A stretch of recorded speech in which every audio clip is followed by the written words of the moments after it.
Hey everybody, let me know. Send me a little message when you're here so I'll know that you're here. Say hello. I'm always happy to hear from you. Mr. White is here and Mrs. Healy. Hello, Mrs. Healy. Get everything set up here.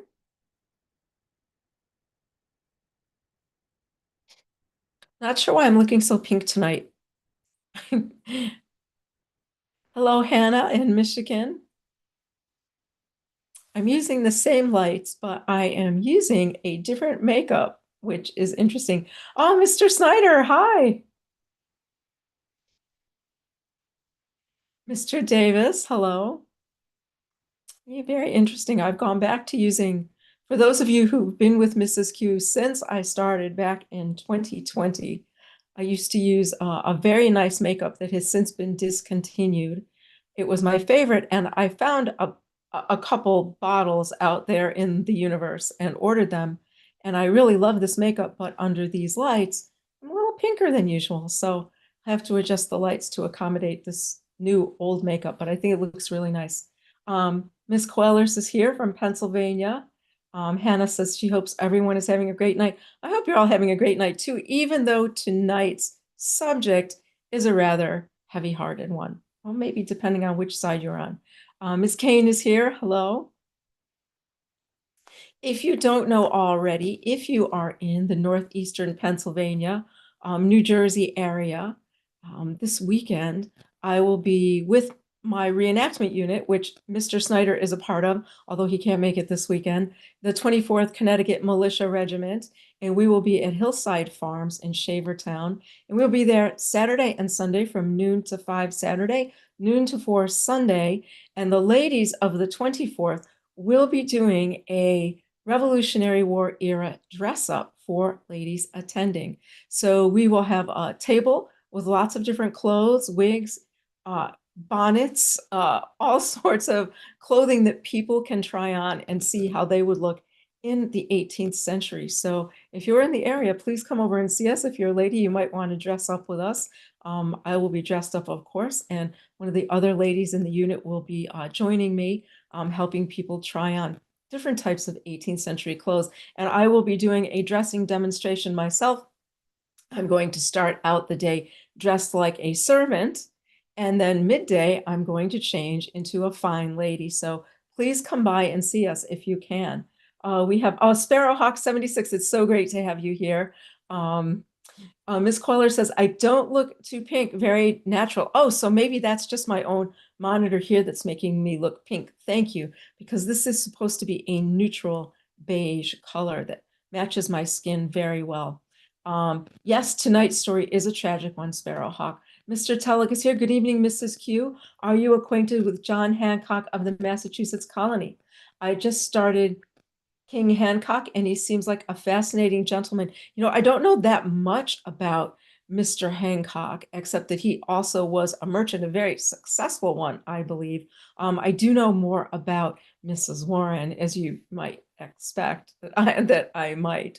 So today is October 2nd, and so we are unfortunately on the anniversary going to reminisce about the tragic death of British Major John André, or André, if you're saying it at the time. So I will stick with our more modern pronunciation of André, since that's how everyone says it now. But if anyone out there is a stickler for pronunciation, I do realize that at the time they would have said André. So Major John André comes to America as a young man, a captain in the King's regiments to fight in the Revolutionary War. Now, he has a very interesting background, like many officers who come to America. He comes from a wealthier family. His father was a merchant and his mother a socialite. His mother was Swiss French, and Andre himself attended boarding schools in Switzerland. He spoke English, French, Italian, and perhaps a couple of other languages as well, but he spoke French and Italian fluently. He studied mathematics and like a type of maybe engineering, we would call it today, and was very good at it. But when the time came, it was his responsibility to inherit his father's merchant business. I think when André was about 18 years old, his father died, and so he became now the inheritor of that business. At the time, he was not really engaged or formally betrothed, but in love with a young woman named Honora Sneyd, who was at that time living with a good friend of Major André's, because her mother had died. Now, it wasn't unusual in the 18th century that if a woman died and left behind daughters, before the father remarried and there was a female figure in the family, that daughter might go to live with close family friends or relatives to be sure she had a woman as an inspirational figure in her life, or to teach her about her role in society as a woman. So Honora was living with a close friend of her family, and one of the ladies in that family, whose name I should remember, but I've forgotten. If any of you remember her name, please feel free to put it here, was one of John André's closest friends. And so he and Miss Sneyd became acquainted with each other and decided they were in love and were writing letters and things. But they weren't living that close together once André took over his father's position in London. Now, André, interestingly, had some of the same things to say about bookkeeping as Alexander Hamilton. At about the same time, Hamilton was in the Caribbean keeping books for Beekman and Kruger Company, you might remember, and really thought it was terrible drudgery learning the business that way. André had the same experience with his father's business, but he thought, this is something I ought to do. I can marry Miss Sneyd. I'll give her a good living this way. We'll have a family and all will be well. And then, because they were not that close together geographically, Miss Sneyd had other male callers and decided to accept a proposal from one of them. And John André was, what do you say? He was dumped for another man. André was heartbroken about all of this. Heartbroken. He had drawings of Honora that he'd made over the years that he still kept. And the rumor is that throughout his life, he had a locket with a picture of her in it, that he kept it always because he was very much in love with her. And at that time, he decided that he would sell his father's business and buy himself a commission. He'd always wanted to be a soldier, truly, from the time he was in boarding school. And running his father's business was sort of a compromise he was making so that he could be a good husband and provide for a wife and family. But now that that wasn't in the picture, André sold his family business, made sure there was enough money for his mother and sisters, and he also had a younger brother at that time, and took what he needed, bought himself a commission, and off to America he came. And his first encounters in war were in the Canadian theater of battle. And you might know right now that Canadian, in this time of year, in 1775, that Canadian theater of battle was heating up quite a bit. I've been posting a little bit about that on social media, and I'm working on a video about that too, about the two expeditions that are leaving at about this time. General Richard Montgomery from New York and Colonel Benedict Arnold from New England. So I'm working on a video for you about that. So he is in that French expedition, but from the British side. He's captured in Montreal and taken prisoner of war and sent to Lancaster, Pennsylvania, where he is a prisoner of war for about a year. Now, at that time, if you're a prisoner of war in an occupied area, you have what's called parole. Similar, do you have parole in your time, right, where someone is let free from imprisonment as long as they abide by a list of rules? Well, it's similar to that, and the rules are that you can still walk around the town, the occupied area. You can socialize and do all sorts of things, but you have to promise not to escape and not to provide information to the enemy while you're there. There's some very interesting parole stories, as you can imagine, in occupied New York. We'll get to those another time. Mr. Facemeyer is here from Manassas. Welcome, Mr. Facemeyer. After his year, I might also mention that while he was on parole in Lancaster, he was giving drawing lessons, as André's first love was the arts. Drawing, designing clothes, costumes for the theater, writing plays, writing poems, performing in the theater. He really was an artist at heart, and he gave drawing lessons and painting lessons, and became very popular doing that. And there was actually the son of someone who lived in Lancaster that André wanted to bring with him when he was released to occupied New York so that he could continue his art career. But the young man's father declined the offer. That young man, I think, went on to be a very well-known anatomical illustrator later in his life, taught by then Captain André.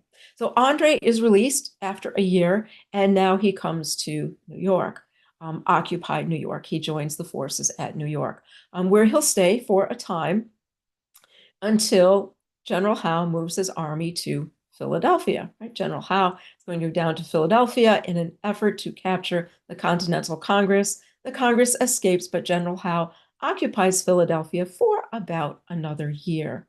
So André will be living in Philadelphia during that time. And like many young officers of his time, he becomes very popular in the social circles, especially Philadelphia's loyalist circles. And one of the young ladies he will become friendly with is the daughter of William Shippen, a very wealthy and powerful merchant, also very well connected politically in Philadelphia and Pennsylvania. His daughter, Margaret, also known as Peggy or Peggy Shippen. Mr. André and Miss Shippen will become very good friends. They'll be seen at very many social functions together. But according to those who knew André intimately, his friends said that there was nothing between him and Miss Shippen that was inappropriate, that André still loved Miss Sneyd and was not interested in finding an American wife, that André was interested in ending the war, going home to England and finding a wife there. So he's not looking for a wife in America. Other officers, I should say, one of them who drew a very famous map of the city of New York and whose cousin wrote a book about him later, you might know him as Captain John Montresor, not only found a wife in America, but had many lovers in America and left behind quite a few children of his in America, one of whom became, I think, the third wife to Ethan Allen. But as usual, I'm getting off the subject. I just like to entertain you with these little related side stories so you get a little bit more depth of the time period and the things that are going on. So Major André, now Captain André, is not one of those types of officers who is doing that sort of thing while he's in America. That's not one of the interests he's pursuing. So he spends time in Philadelphia, becomes very close to the men and ladies and loyalist Philadelphia and the social circle. And while he's in Philadelphia, they get word that General William Howe has requested to have his commission retired and to return to England. And to celebrate General Howe, Major André then decides, I still think he's captain, excuse me, I'll just call him Major André throughout the night so that I don't have to go back and forth and remember at which point in time he had his promotion.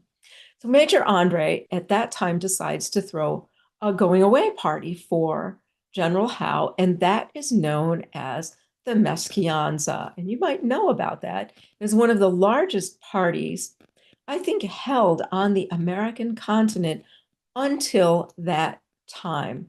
It was a massive affair that included a regatta, officers dressed as knights and jousting, and a magnificent dinner with over 85 dishes served under a massive tent, fireworks, and all sorts of luxuries that you could imagine. The tents were lined with mirrors so that the candlelight would be reflected. It was a gorgeous affair. McGregor says, listening from Fort Pontchartrain, Detroit. Oh, excellent, excellent. It's nice to have you here, McGregor. So it just is a magnificent party, the Meschianza. Also, all of the costumes were designed by Major André, and you can look it up in your time and find out much more about it. Maybe one night I will just talk about the Meschianza and what a magnificent party it was for General Howe. It was also a very expensive party and was not received very well on either side in America. On the loyalist side and in England, it was not well received because it cost so much money. And at that time, General Howe had not yet had a decisive victory over, as they called him, the farmer George Washington. The Americans wrote a little pamphlet making fun of it called Strictures on the Meschianza, laughing about the whole party and again the fact that Howe still had not had a decisive victory and had decided to go home to England, leaving everything in a shambles as he did so. So, a very funny story about the Meschians, a very famous party.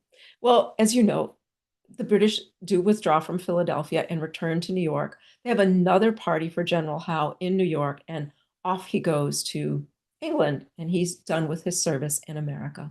Replacing him is General Sir Henry Clinton, who was not a fan of General Howe's, and they had their differences over New York, the battle for New York. So Sir Henry is now in command and is very much enamored of now Major André, of his intellect and his abilities and his talents as an officer. And he requests that Major André be made his adjutant, sort of like his aide-de-camp or his adjutant. Sir Henry had to get special permission to do this, as André at the time was younger than any other adjutant that had been appointed. And he received that special permission from England to do so. So John André becomes adjutant to Sir Henry Clinton. So that's like saying he's Henry Clinton's, in your time, #1 man. Everything that Henry Clinton does, Major André knows about and maybe also directs and plans. In addition to that, though, Major André is also the head of Sir Henry's military intelligence. And you know, there are quite a few spy rings operating at this time. We have operating on Long Island by now, the Culper spy ring, which I'm sure many of you are familiar with, run by Colonel Benjamin Talmadge and consisting of his friends out on Setauket, Long Island, the North Shore of Long Island, almost all the way out to the end across the Long Island Sound from Connecticut. And few of those Culper spies operating in New York City. Also operating in New York City from Staten Island, now operating in New Jersey, is the Mercereau spy ring, founded by Joshua Mercereau and his brother and son. An extensive spy ring who also had operators in occupied New York City at that time. Major André, on the other hand, has his spies fanned out among American forces, who he is getting information from. So we have very interesting spy versus spy experiences going on during that time. My dog Rex is here and is reminding everyone to hit the like button. Please do hit the like button and subscribe to my channel so you'll be sure to see these on Thursday nights. You'll be sure to join us here in Hanover Square, New York on Thursday nights, and you'll also get any other videos I happen to post about American history. So thank you. Thank you for your support very much. So now this little spy game is going on in New York City, and there are a couple of other interesting stories about Major André to tell. And one of those is a number of teenage boys. Now, you might know that the British occupied Manhattan Island, but you know, the upper end of Manhattan Island was all woods and forest. So, you know, the borderline is really not clear, and you know, people are wandering around, coming down from the Bronx, crossing the Harlem River, or coming over from Long Island. And some of those people were some teenage boys who had somehow come across from Westchester and were, you know, poking around in the woods to see what the British were up to, and were captured by British scouts. They were brought down into the city, and the officer who captured them jailed them. And these young men were absolutely terrified and frightened. Well, at some point, excuse me, I need a quick drink of water. A very dry throat today.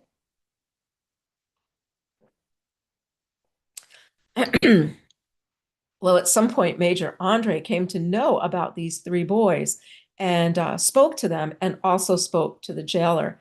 And said one of the boys who told the story later said that this very well-dressed, handsome officer came by and asked the officer who was in charge of them who the boys were and why they were there. the officer explained, and then he said this handsome officer walked off, and that the boys asked their officer, why, who was that? And he said, why, that is Major André, and he has the ear of Sir Henry Clinton. And that André shortly returned and released the three boys. And he told them to go home to their mothers, tell them what they had done, tell their mothers what they had done. I'm sorry, I'm distracted. Doggy Q just has arrived. You can see him going by. He's here under my skirt. I'm so sorry. And the big black blob you're seeing is Doggy Q, who's come up to say hello. I think he has something in his mouth. I think Mr. Q has probably just fed him, so he's very happy. He told the three boys, go home, tell your mothers what you have done, and promise them you will never do something like this again. And they were all released. That gives us a little bit of insight into Major André's personality as a rather kind man who understood the foolishness of boys. Him, of course, having been a teenage boy not so long ago himself. So we also see a type of honor and fairness and kindness in Major André. I should also mention that everyone adored Major André who met him. We can only imagine the level of charisma he must have had, a rare type of charisma that we maybe see, very once in a while, as everyone on both sides of the conflict who met him seemed to fall under his spell. Now, prior to all of this, remember I mentioned he was taken prisoner in Montreal. On his way to Pennsylvania, it was a very long journey, and the general who was in charge of moving him, I think, was General Schuyler. So at that time, he met Philip Schuyler. I think he stayed at the Schuyler home where he would have met the Schuyler daughters, including young Elizabeth Schuyler, or Betsy, as she was known, who later became Mr. Hamilton's wife. So he also had some knowledge of the Schuyler family. And along the way, he also shared an inn with General Henry Knox. And there were quite a few jokes about him sharing a room in an inn because, as you may know, General Knox was quite a large man, and there were many jokes about having to share a bed in a room with, how large General Knox was. But at any rate, all of the people who met him on his journey to Lancaster were taken with him, as clearly the people of Lancaster were as well. It's just a little insight into his personality. Obviously, since he attended boarding school, he had excellent manners. He was an English gentleman and would have just been seen as something extraordinary to the people here. Mr. Franklin Alive says the major was quite comfortable while occupying my Philadelphia residence. I heard he was, Mr. Franklin, and I suppose he would have been quite supportive of all the ladies he entertained there while staying in your home. Mr. Franklin says he's still looking for his missing contents. I assume then the rumors are true that Major André brought a few things from your home back to New York with him. I'm sure it's been too many years for me to ask around, but if you tell me what they are, I'd be happy to ask my friends if any of them have seen any of those items. Perhaps we could have some returned to you. But I think otherwise you would have approved of Major André's behavior in Philadelphia, in the theater and with the young ladies and with society in general. Major André was very popular in New York during the occupation as well, very popular with all of the ladies and gentlemen that were here. But while he was in New York, his primary project, his prize project, was his spy ring, where he had many people embedded throughout American forces who were giving him information back, including a lady who was following General Washington as a camp follower. A very astute lady, very kind. She was pretty. She followed Washington as a camp follower and a peddler, until one day Major Talmadge found her in Washington's tent and questioned what she was doing there. She said she was just straightening things up for him. And after that, she stayed a better distance away from the general, as she realized that Major Talmadge was suspicious of her. She was never caught, and she provided a great deal of information to Major André about arms and armaments, about artillery, about rifles, muskets, ammunition, as she, for some reason, was very good at that. I think her father may have been an artillerist in the French and Indian War for the British, and at that time she learned a great deal about armaments and sent that information back. It's also believed that André had a number of officers also communicating with him and sending him information. And at the same time, of course, the spies in New York were watching Major André to see who he was communicating with and what he was doing. So we have a bit of this spy versus spy espionage story going on in New York. Well, early in the year 1780, Major André started receiving communications from someone that it seemed was rather high up in General Washington's command, because the information he was sharing about General Washington would have only come from someone in Washington's inner circle. And he and Sir Henry start to wonder who the person might be. And the letters are signed rather cryptically, but they realize that the person contacting them is General Benedict Arnold. Benedict Arnold at that time was in command of West Point, a key block for the English to realize their plan to connect their base at Montreal with their command base in New York by using the waterways and a couple of land routes to make that connection.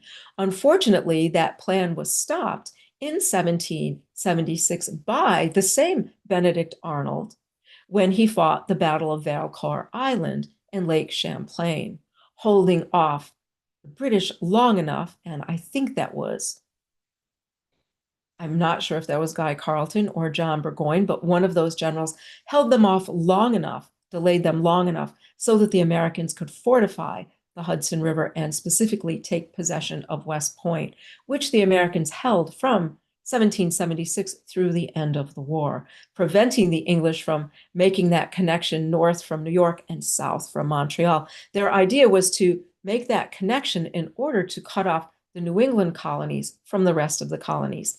We might today call them northern colonies from southern mid-Atlantic, but they at that time called them the eastern colonies, which would be New England, and the western colonies, the colonies to the west of the Hudson River, Lake George, and Lake Champlain. They were never able to do this because then Colonel Arnold so brilliantly fought the Battle of Valcour Island in 1776. But now Arnold is feeling quite a bit differently about things. After his military career, where he did the expedition to Quebec at the end of 1775, a grueling expedition that took incredible leadership and courage to accomplish, even though they lost the battle there. Then following that, Valcour Island, and then following that, Ticonderoga. Important victories for General Arnold. He was not receiving the promotions to which he was entitled. Men with less time on the battlefield and less skills were receiving promotions above him. This is all due to connections and politics going on in the Continental Congress. And I'll just say here that Benedict Arnold was not the only general to be angry about not receiving the promotions for which he deserved. So I don't want you to think that Arnold was the only one unhappy or complaining at that time. There's a long list of officers who are very angry. Daniel Morgan and his rifles, for instance, artillerist John Lamb from New York, the artist from Connecticut. Oh my goodness, I should be able to remember his name, but I can't. The famous artist who actually resigned his commission and went back to and went to England to learn to draw, became a very famous artist, portraitist, when he returned after the Revolutionary War. I always forget somebody's name. Maybe I'll think of it as we're talking. I'll remember his name. So many officers were unhappy. It wasn't just Benedict Arnold. There's a very good In Your Time documentary on Amazon Prime about Benedict Arnold. You can look it up. I highly, highly recommend you watch it, and you'll see a different story about Benedict Arnold. It doesn't absolve him of the treason that he committed, but it does give you better insight into why he may have done the things he did. Now, Arnold, for his own purposes, had been fighting in the American Revolution because his desire was to eliminate the aristocratic system that the New England colonies, and specifically Connecticut, where he lived, had fallen under, making it impossible for people to move their way up through that aristocracy. Arnold himself had become a very successful and wealthy merchant and still found himself rejected by Connecticut's wealthy families. So his point in fighting the Revolutionary War was the hopes that after that we would eliminate all aristocracy in America and all men would have an opportunity to rise up through the economic classes of America. So that was partly his interest in fighting the Revolutionary War. And you may know he fought valiantly. He was one of our greatest commanders. He was wounded twice. And so by 1780, he can no longer fight on the battlefield, and he is now in command of West Point. He has been so disappointed by first not receiving those commissions, also having been called in front of the Congress. He had political enemies in Congress who were constantly working to degrade him and dishonor him, that there are many theories about why he did what he did. That not that he hated America or wanted America to lose, but that he believed America would lose and wanted to hasten the end of the war, and thus came in contact with Major André and offered to give the British West Point, the prize they had been waiting for at that point for nearly 4 years, about 3.5 years, we'll say.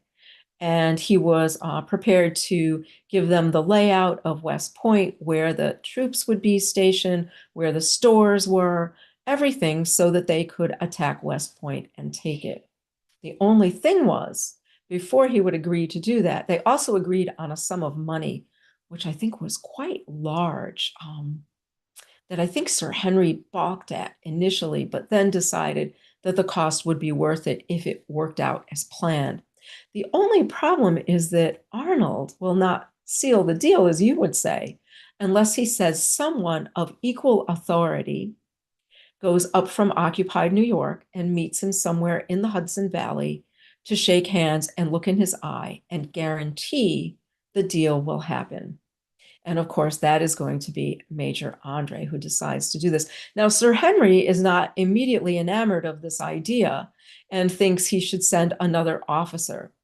André, on the other hand, wants to do this because he believes that if this plan is successful, he will be made a baronet and he will regain his family's fortune and even more when he returns to England. So André takes on this mission to go meet with Arnold. But before he goes, Sir Henry gives him a few bits of instruction.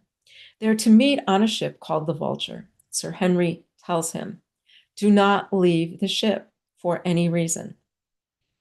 Do not take your uniform off.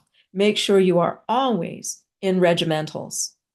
Do not accept anything in writing from General Arnold. You must commit everything to memory. You are a fine soldier, a brilliant man, and you can do so. I need you to promise you will abide by these 3 rules. And André does. But just to make sure, he sends another officer, a Lieutenant Colonel Robertson, along with André to make sure, kind of an older, less emotionally involved, level-headed gentleman with André to make this trip. So they go up the Hudson, they anchor where they're supposed to anchor, and they don't hear from Arnold.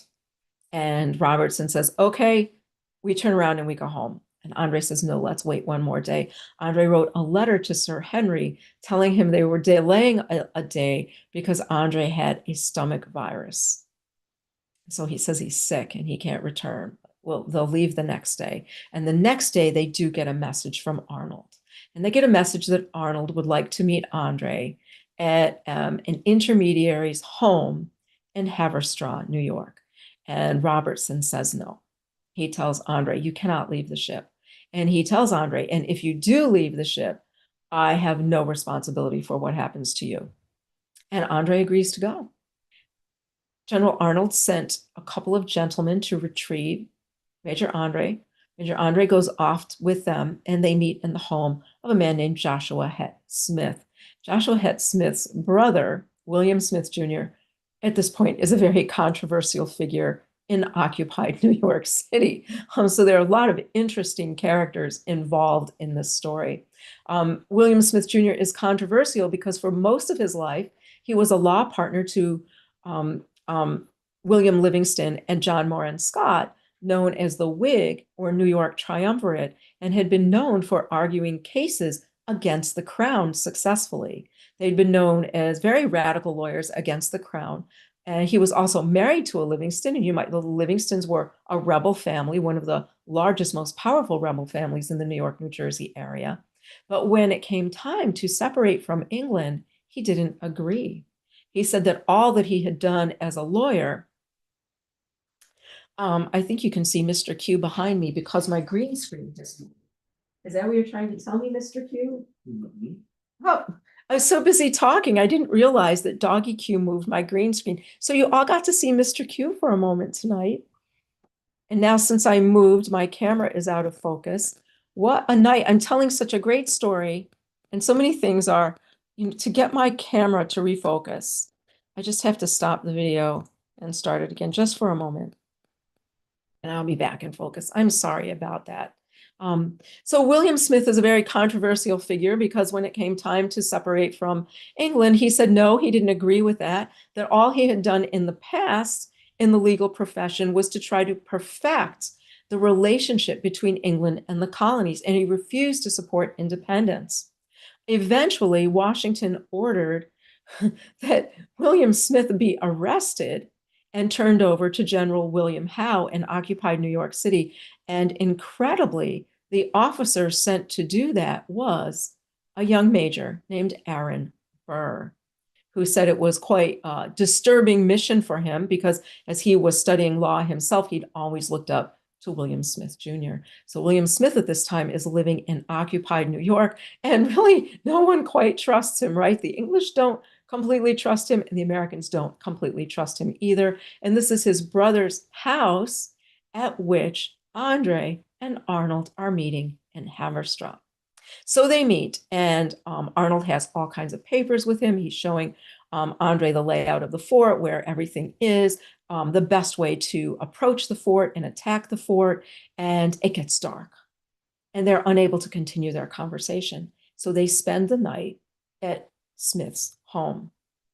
The next morning, they hear artillery fire, and the Vulture, the ship that André had arrived on, came under fire from Patriot artillery banks and left.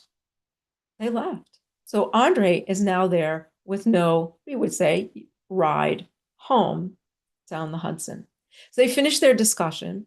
André takes a number of papers and drawings from Arnold, puts them in his boots. No papers, right? Don't leave the ship.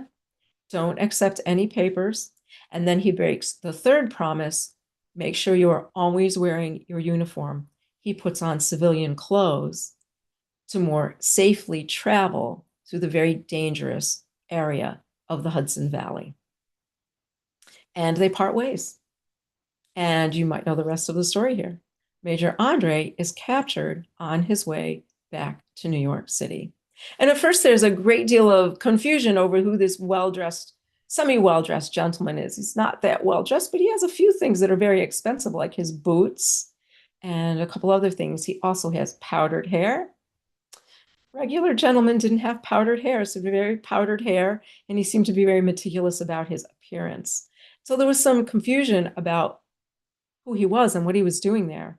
He used a fake name, John Anderson, which was the name he used to communicate with Arnold.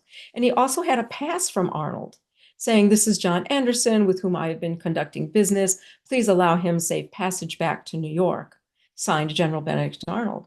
But he has these strange papers in his boots, and they're not quite sure what to do with him. It takes a little time for them to realize that they have someone very important in their midst.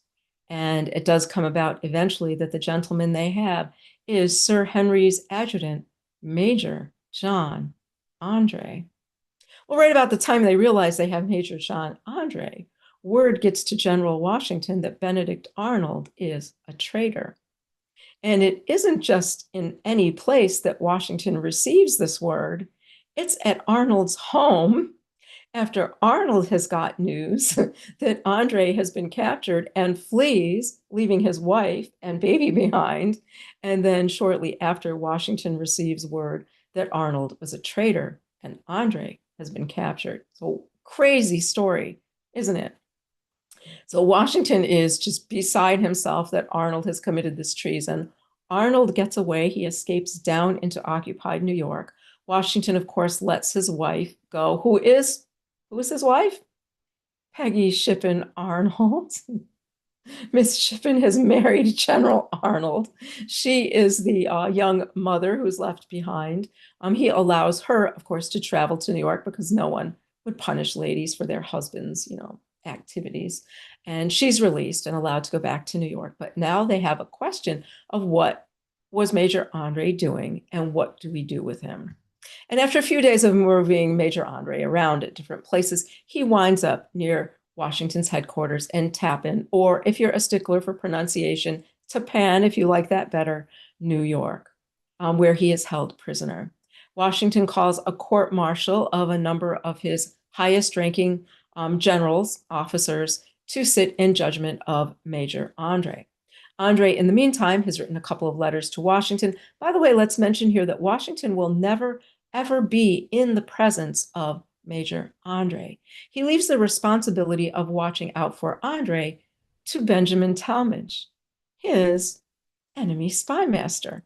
Is that interesting that André and Talmadge wind up in each other's company, both of them competing spy masters? Story has so many wonderful twists and turns to it. So André also will write to Sir Henry Clinton, and a whole lot of letters are going back and forth to determine whether or not André was committing an act of espionage or was safely traveling under a flag of truce offered by General Arnold. Now, this in your time might sound like a silly thing, but in warfare, this is a very big point. The English will make the point that André could not be engaging in spying as he was invited by Arnold, who was expecting him, who invited him and had offered to speak to him under a flag of truce. Therefore, André could not be seen as a spy. Interesting, isn't it? But when the generals called together to sit in judgment of André, as eloquent as he was presenting his case, decided that he was engaged in espionage after looking at all of the drawings he was carrying and the circumstances of him being in plain clothes. And now we've lost one of my lights. What else is going to happen to us tonight, may I ask? Let me see if I can get this light to come back on. I just charged it. Okay, so we have one light tonight. It probably looks more like the 18th century now with just this one light on me. I'm so sorry. Please forgive me for all of this. I hope the story is better than what's going on in the environment. So you know what? Let me turn this light down a little bit and see if this looks a little bit better. And maybe that's a little bit better with a little bit less light on me here.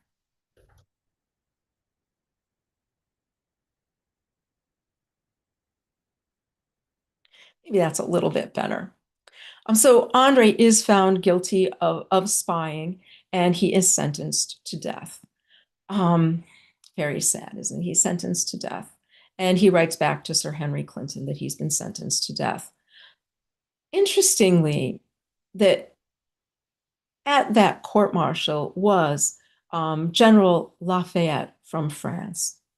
And he later said that although he didn't believe André was guilty of espionage, and that he thought that some of the other officers likely did not believe he was guilty of espionage, that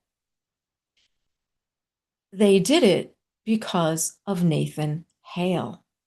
You might recall 4 years prior, the young spy Nathan Hale was captured in New York City and hanged by General William Howe. And his body was badly defiled afterwards. hung up on display for a number of days while it rotted in public and then thrown in an unmarked grave. And General Lafayette felt that the officers and the court martial found André guilty because of Nathan Hale. That is very interesting. But at any rate, he's guilty and he's sentenced to die in 2 days. Well, there's a whole flurry of activity. Major André writes to Sir Henry, tells him what happened, thanks him for being so kind to him, asks him to please look out for his family and also to send his regimentals so that he can die in proper uniform.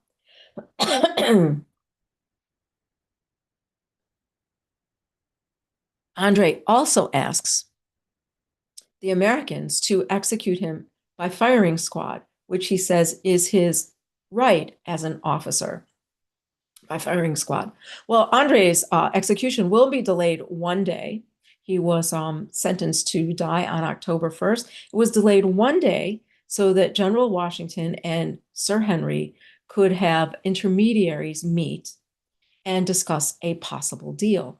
And they met at Dobbs Ferry, General Greene for the Americans, Lieutenant Colonel Robertson for Sir Henry.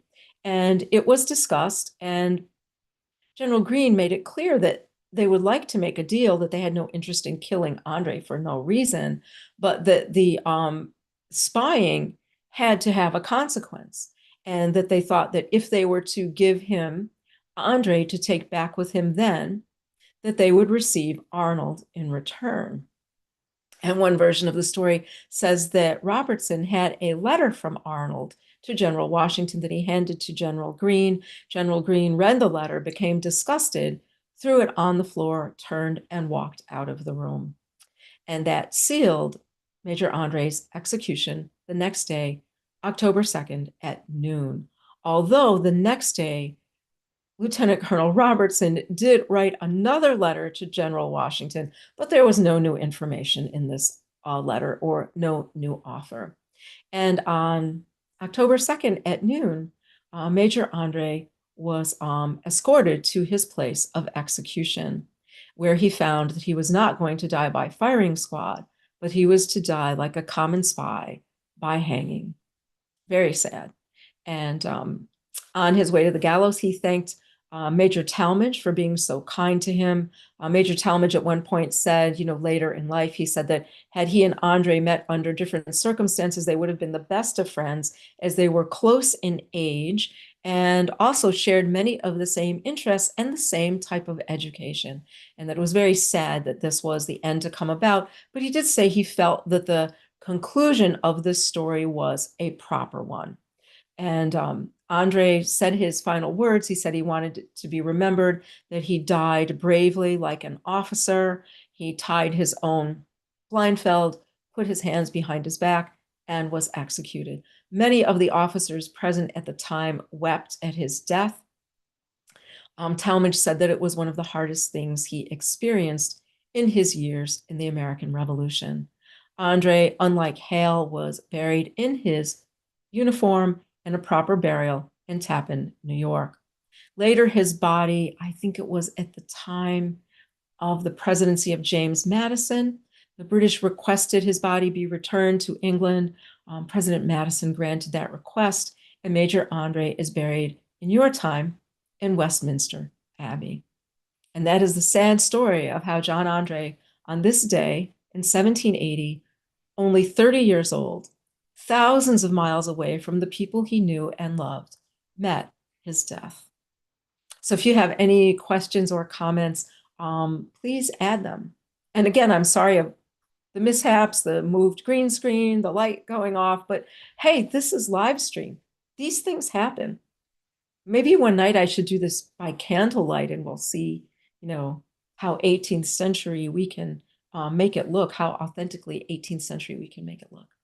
So do you have no questions or comments? Well, then I suppose we're finished for tonight. Thank you so much for joining me. I hope some of you who are in the area, maybe I'll see at Hillside Farms this weekend. That would be fantastic to see some of you.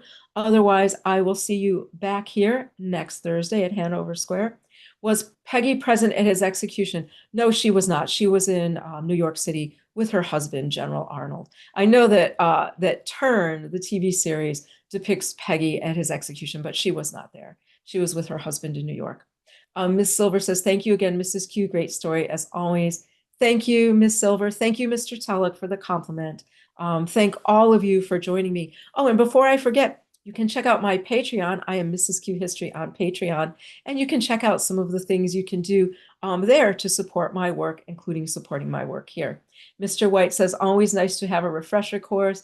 Mrs. Healy says, have a wonderful weekend. Hello to Mr. Q. And you all got a little peek at Mr. Q tonight, hiding at the edge of the green screen. I hope you got to see him there. I could not do this without Mr. Q, trust me. He is the man behind the production. Ms. Queller says, great and interesting, thank you. Thank all of you as well. Have a great week, and I'll join you again here in Hanover Square next Thursday, 8 p.m. Eastern Time. Mr. Davis, thank you, Mr. Davis, for supporting me all these years. I truly appreciate it.